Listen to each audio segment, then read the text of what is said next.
Susan Milligan. And I'm Shea Wood with Lock and Key. We're so happy you're with us again today. It's the beginning of the holiday season. Yeah, we got just a little bit of Christmas. Just a little peek. Yeah. We're excited. We're doing this early this year. Because it's the season of love. It's the season of love. It's Jesus' birthday.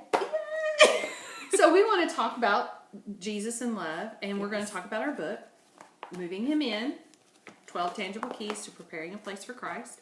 And what we've done in this book, last chapter, we talked a little bit about, things you identify with, things you put your trust in rather than Jesus. You don't identify with Him because maybe you have the wrong perception of Him or the wrong understanding based on upbringing and sin and environment. And those are really strong in all of our lives, so we can't deny those things. But in this chapter, a place to find the true nature of God, we're going to really dig into a little bit of love. Okay, because really, how can you discuss the true nature of God in under 4 minutes? It's kind of hard. We really had a hard time figuring out what part of God we wanted to discuss in the chapter, but it was just so apparent that love is what had changed us, and so that's what we wanted to talk about. So in the chapter, I kind of expand on the fact that the English language, the word love is so overused. Like, I love tacos, I love flowers, I love Jeff, my husband, I love you, and I love God.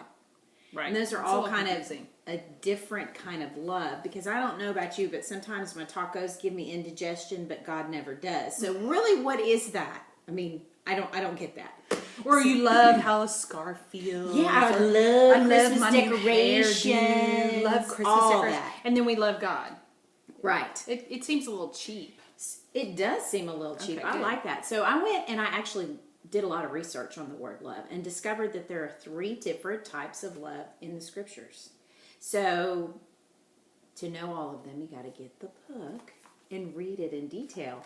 But the one that describes God is agape. Right. And for those of you that are familiar with agape, it is that unconditional love. It is that I love you no matter what. It is that supernatural love that really we can't muster up in the flesh. It is something we have to receive God in order to give out. Right. But we go into great detail about that. Yeah. So we encourage you to read the book. Yeah. The interesting thing about agape is that I didn't realize was that it only comes from God. It's not like I can muster up some agape and share it with my friend or my husband. It has to be imparted to me to be able to give it out to others. It is supernatural. It's supernatural. I mean, that is like a, Christianese type word, but it really isn't. Right. We're natural. He's super. Put them together. It's supernatural. I mean, we're not trying to be spooky here. And when you begin to receive and see how God really loves you in a very unconditional way through the death of Jesus and the resurrection, you have this living fountain inside of you that is undeniable, and it fuels that love. And so that's what's so amazing. One of the scriptures that was taught to us, both of us, was 1 Corinthians 13, the love chapter. Is it? No, yeah, 1 Corinthians 13. The love chapter. Yes. The wedding scripture, a lot of people read it. I'm trying not to roll my eyes because it was so overused. It was overused. And it made it cheap, didn't it? Yes, because a lot of what was taught to us was that you were to do those things to show that love, and what you had to perform. You had to perform. It was very performance based, very approval based. And so the interesting thing about that scripture is that word love in that 1 Corinthians 13 is agape. So you say,